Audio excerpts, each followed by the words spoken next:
médiathèque est un espace très lumineux, de 500 mètres carrés. La médiathèque a la chance d'être équipée de 2 salles annexes. En plus de son espace principal qui est dédié à la consultation et au prêt de livres. Nous avons également un petit jardin avec une terrasse. Et souvent, on met en place des petits concerts, des jeux XXL pour les enfants pendant les vacances. Et au sein de ces salles, on propose différents types de rendez-vous.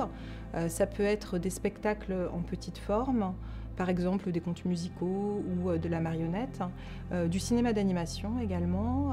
On peut proposer aussi des ateliers artistiques et puis aussi des expositions autour de l'illustration jeunesse. Alors c'est assez vivant, pareil, on a pas mal de passages en été, donc ça permet aux personnes de pouvoir aussi s'aérer. Pouvoir lire en extérieur.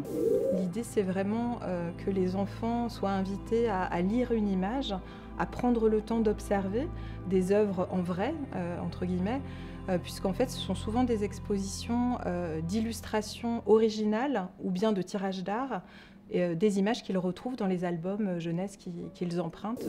La spécificité, c'est que nous avons un fonds environnemental sur l'écologie, sur le jardinage. Nous avons aussi une grainothèque, qui est un service libre et gratuit, où les personnes peuvent prendre des graines et échanger des graines. Donc c'est un système de troc en fait. Il y a vraiment tout un enjeu d'éducation à l'image, pour des enfants qui sont baignés en fait dans les images au quotidien, mais qui finalement s'arrêtent assez peu pour décrypter ces images.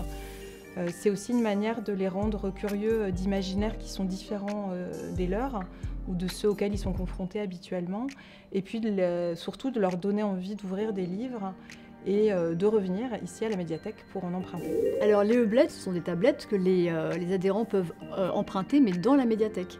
Alors dedans, nous avons mis des applications de jeux, des contes aussi, des lectures. Il y a aussi des applications pour comprendre l'environnement, sur l'art aussi, des visites de musées, un petit peu virtuelles, et il y a aussi des blogs. On leur demande souvent quels sont les types de couleurs qu'ils voient, si elles sont vives, si elles sont plutôt pâles, l'intention dans un regard, est-ce que c'est un regard étonné, est-ce que c'est un regard coquin, et en fait à travers ça, ils peuvent aussi projeter leurs propres émotions.